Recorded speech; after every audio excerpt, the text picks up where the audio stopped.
भगवत मान के घर पर छापा मारा है। इलेक्शन कमीशन की टीम ने छापेमार कार्रवाई को अंजाम दिया है। तो ये बड़ी खबर आ रही है जराये के हवाले से, ये बड़ी खबर है। तो दिल्ली से इस वक्त की बड़ी खबर, एक तरफ दिल्ली में लगातार प्रचार प्रसार का दौर जारी है और इसी बीच जराये के हवाले से ये बड़ी खबर ये है कि पंजाब के सीएम भगवत मान के घर पर छापेमार कार्रवाई को अंजाम दिया गया है। इलेक्शन कमीशन की तरफ से देश की राजधानी दिल्ली में चुनावी सरगर्मियां तेज और इसी बीच राजनीतिक दलों के नेता अपने एजेंडों को वोटर्स तक पहुंचाने में लगे हुए हैं।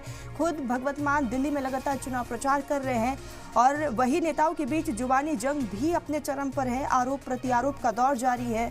इसी बीच सत्तारूढ़ आम आदमी पार्टी के दावे ने सनसनी फैला दी है। आम आदमी पार्टी ने दावा किया है कि चुनाव आयोग की टीम ने पंजाब के मुख्यमंत्री भगवत मान के दिल्ली स्थित सरकारी आवास पर छापा मारा है। आपको बताते चले सीएम भगवत मान इन दिनों लगातार पार्टी प्रत्याशी के पक्ष में दिल्ली वासियों से वोट की अपील कर रहे हैं, लगातार जनता के बीच जा रहे हैं और इसी बीच जो है यहाँ पर खबरों के मुताबिक इलेक्शन कमीशन की टीम भगवत मान के दिल्ली स्थित घर पर पहुंची और वहां पर छापेमार कार्रवाई को अंजाम दिया गया है।